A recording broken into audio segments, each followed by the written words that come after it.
As we inch closer and closer to Oscar Sunday, I wanted to give you my official ranking of this year's Best Picture nominees. I've been sporadically sharing my rankings of the nominated acting performances over on Shorts, but I wanted to dedicate a longer video to the Best Picture nominees. I think they take a little bit more conversation. Before we get into it, please keep in mind this is just my opinion. People get like really hyped and worked up, especially over some of these movies. This is just my personal opinion. This isn't who I think is winning. I think that's a whole other video that will be coming later. And if your ranking looks different from mine, great. We can have those different opinions. Starting off at number 10, it's F1. This is the only one out of this year's nominees that I genuinely dislike. I can't believe this got nominated. I thought I saw a different movie than everybody else. I think this is like sluggishly paced. I think Brad Pitt is actually like not really very good in it. I don't think the racing sequences are all that like interesting. I think it really struggles to make those interesting. I think like a movie like Ford v Ferrari does a much better job at it. Story-wise, it's very generic. I understand it's not trying to reinvent the wheel, but yeah, I don't like this movie very much. I think we could have put at least like 5 other options in there. At number 9, I have Train Dreams. I liked Train Dreams a lot, but I didn't love it. A lot of people loved it, and I wanted to love it too, but it didn't fully come together for me. I really wanted it to pack this big emotional punch. A lot of people were like, it's going to profoundly change you. It's so contemplative on life, etc. And it just like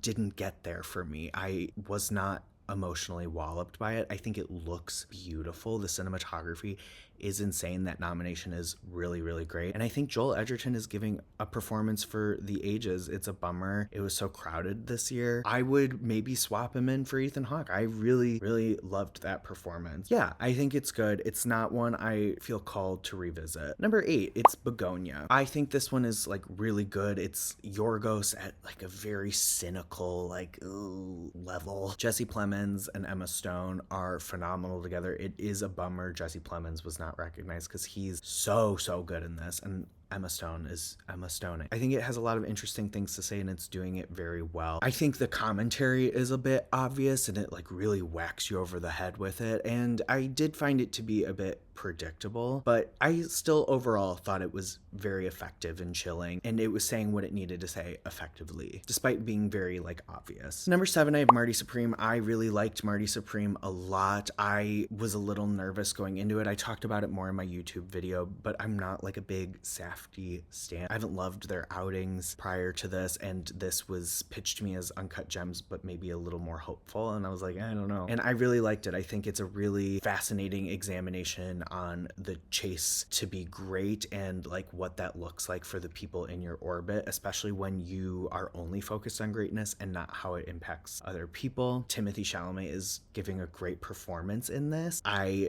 think Marty Mauser is a really intricate character that's being very misinterpreted. It's a very fascinating look at a very unlikable, narcissistic character. And number 6, I have One Battle After Another. I think this is a movie that has grown every time I watch it, and I think it will continue to grow on me the more I revisit it. I do have some qualms about it. There are some things that did not work for me. I've talked about it in other reviews, but I understand a lot of the intention behind the choices. The choices themselves just didn't work for me, and I think that's like what held me back, specifically with portraying like the Christmas Adventurers Club as like silly, goofy comedic relief. I understand why that was done. I just think it like lessened the severity. I think it's very well directed. It's very well made. That chase like on the hills is stomach churning. I think everyone in it is really, really good. Specifically like Benicio del Toro's kind of my favorite performance in the movie. I think Chase Infinity is revelatory. Regina Hall, I love her. Tiana Taylor, Abadab. Leo's giving a performance for the ages. Like it's a really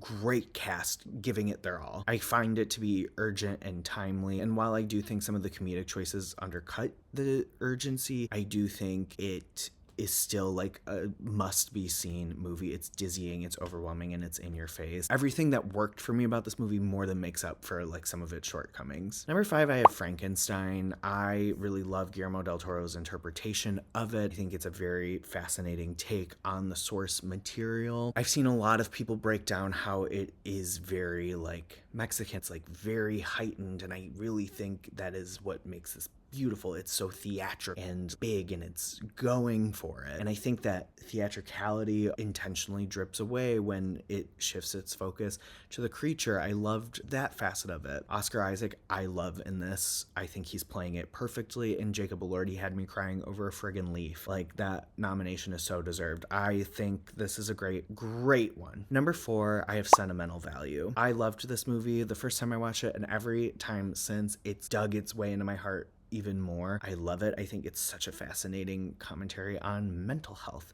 and parent-child relationships, and how like our relationships with our parents differ sibling to sibling. It's also a beautiful testament to siblings. It's also diving into art and how it can heal, or like how we pour ourselves into it, and the sacrifices made when you pursue art like wholeheartedly. Renata Reinsva is giving a terrific performance. I think a lot of people are misunderstanding Restrained for like not a lot going on. It's such an intricate performance. Inga Ipsodder Lilius, love her in this. Elle Fanning, I think, is doing a terrific performance as well. Every time I've watched this movie, she specifically has grown on me. I didn't quite get it the first time I watched it, but it clicked by the second time. And Stellan Skarsgård, a performance for the ages. I love this movie. I love it. Number 3, I have The Secret Agent. I think a lot of people saw the title Secret Agent and thought we were getting like a James Bond spy thriller, but I think this movie is so subversive and really like takes your expectations of the spy genre and the noir genre and like really flips it on its head. It's also so stylish and gorgeous. I wish it got more love on a craftsmanship level, like the cinematography, the production design, the costumes. It's so great to look at. And I think it's so timely for now. It's a really interesting look at like fascism and how oppressive regimes can really like take root and have major impact. But also, I have said this in every review, and I'll say it till the cows come home. I think what I love so much about this is it is a testament to the people that make it possible to navigate these oppressive governments, right? I think the spirit of Brazil and the Brazilian people is so lovingly captured into this, despite how like dark it can get. Such a testament to their spirit. Wagner Moura is my personal best actor of the year. I love his work in it. He is asked to do so much with a couple different roles. I